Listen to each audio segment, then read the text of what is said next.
going down, people? The third generation Raider is back.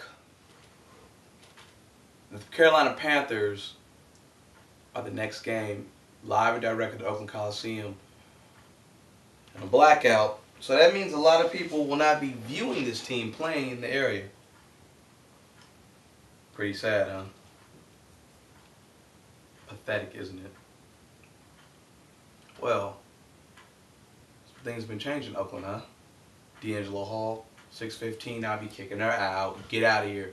40 receptions, 552 yards. Nothing you gave the Raiders. You got beat too much. 40 receptions, that means you were giving up at least 5 catches per game. Paid you too much money. Al, somebody's got your ear. I hope they continue to have your ear. Quaim Harris, Mario Henderson are now going to be competing for that left tackle spot.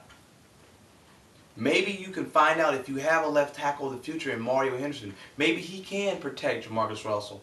And maybe in the draft, you might be able to get somebody like Michael Crabtree. But you need help on the offensive line. Maybe we can find out what Mario Henderson is made of. Stanford Root, he's been demoted. He's now giving it his all. I just read it on the computer. Chris Johnson will be starting. He'll be starting in this game against the Carolina Panthers team that has an explosive offense.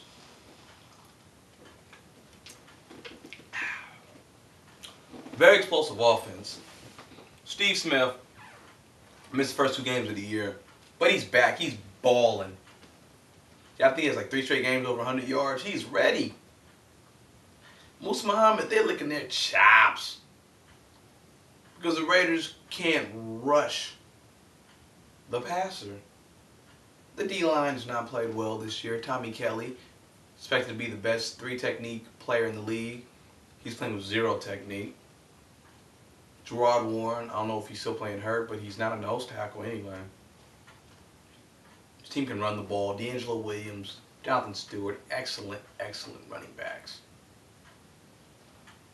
And Jake Delhomme completing 60% of his passes. He should be very confident going into Oakland for a team that is playing miserable on offense. There's no identity. There isn't any toughness. The linebackers don't finish plays. They don't fill the holes up. If the defensive linemen are occupied, this is going to be a rough game for us on defense. But there's always a game where the Raiders' defense comes to life and plays very well. But did we see that against the Jets? You might have only seen that. That might have been the only game you've seen. Well, maybe some things have been happening in Oakland. Maybe it might be a wake-up call to some people. But it's going to have to start here. It's going to be a lot of heart on defense to stop this very potent offense. Because they're going to be running double tight end sets with the guy King and that guy Dawson or whatever. Or Rosario. No, excuse me. I'm thinking of Rosario Dawson, the beautiful actress. Anyhow, I think of the guy's last name's Rosario or something. He's went to Oregon or something. He's a athletic tight end who can really cause matchup problems over the middle of the field. You have to be ready. Jabril Wilson and company. Maybe Michael Huff. Maybe you might show up. I don't know how you're getting worse, but you're getting worse. You have no confidence. You have to get it together. Nnamdi Asomugha, I'm pretty sure they're going to go after you. Jake Delhomme is not scared to go at cornerbacks. Maybe get your first interception of the year. On offense, please get more than 77 yards. I don't know what Jamarcus Russell is going to do, but if you have time, Jamarcus, you have to hit these guys that are open. You're not doing your job, and you're also not getting protected. Hopefully the combo of Harrison and Henderson in the first half, and guess the winner of that little matchup, and you know, they play well in the second half, they're able to block Julius Peppers from knocking your block off.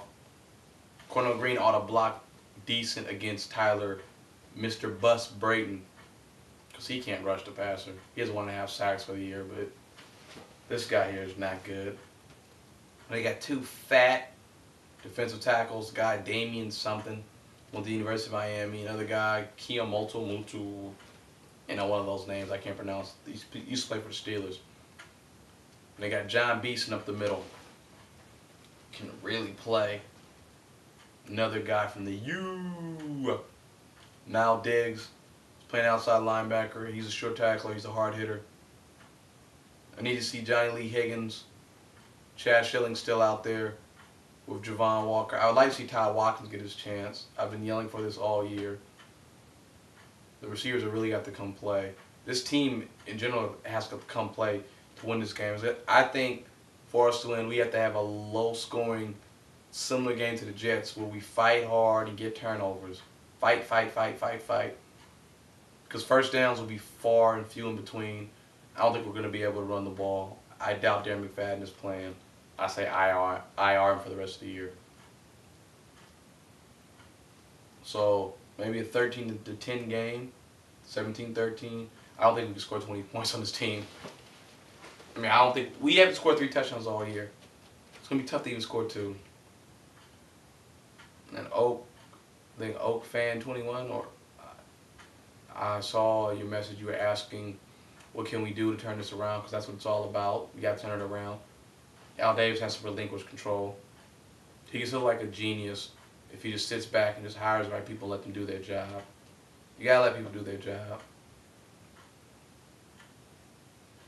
You gotta get some people you trust to work for you. Jim Harbaugh, brother of John Harbaugh, currently the coach of Stanford, said a couple weeks ago or last week he would always take a call from Al Davis. I hear they're working on an extension for him at Stanford. Could he be our next coach? I would sure like him to be.